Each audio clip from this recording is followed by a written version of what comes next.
Hi, it's Nerio again, and this is another video on showing you how to repair a hole in plasterboard.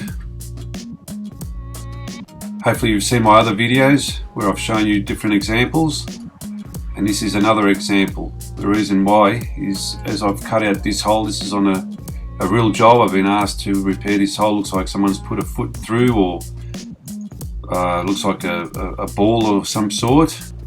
And once I've cut this open, I've realised there's a timber stud or a timber frame on the left hand side of that hole.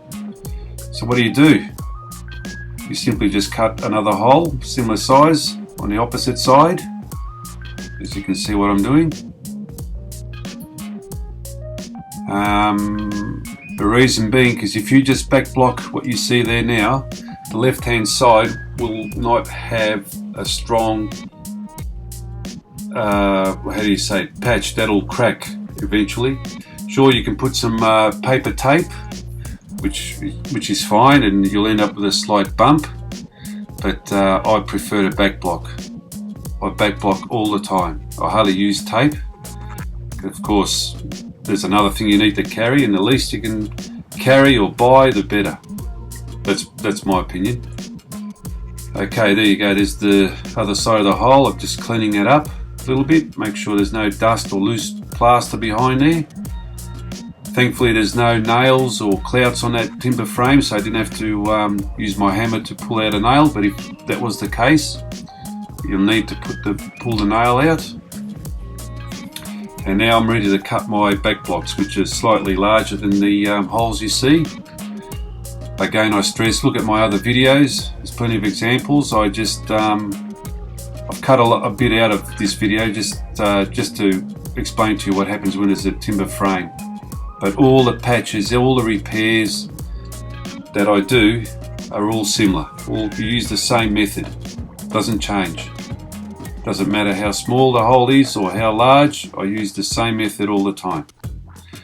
Of course, it's a very large hole, you might need to use a professional plasterer, or if there is a very large hole, say let's say 6 foot by 6 foot or 1200 by 1200, of course you'll need to use some clouts or a screw gun to fix through the timber frame. But that I might make another video, depends if I get any requests. I'm more than happy to show you how it's done. But in this case, I'm just showing you when you encounter a stud in the middle or close by, this is what you do. So there you go, I've been checking that the back block's fitting nicely.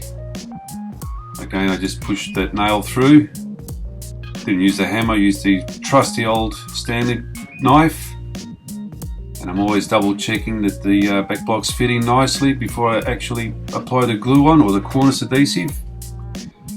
There you go, if you've watched my video how to mix plaster properly, you'll know what to do. So go watch that if you haven't. And if you have already, you'd be an expert in mixing plaster. So there you go, I'm putting on the cornice adhesive on one back block. It has to work because I've practiced. There you go. Just pull it through gently but firmly. And I get my other back block, do the same. You notice how the plaster's not too runny and not too stiff. Consistency of toothpaste. Again, this should work because I rehearsed it. Pull it through gently but firmly.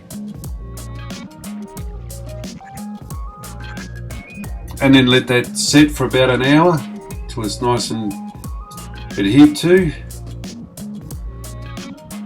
And as the plaster's starting to firm up or set, I just clean off all the overhang or the excess.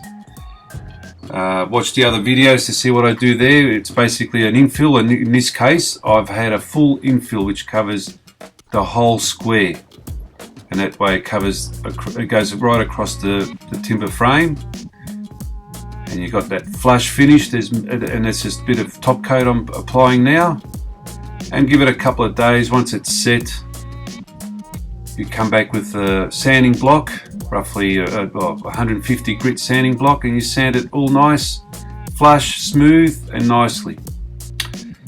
So I'd like to thank you again for watching this video. Hope it helps you, and good luck with your projects.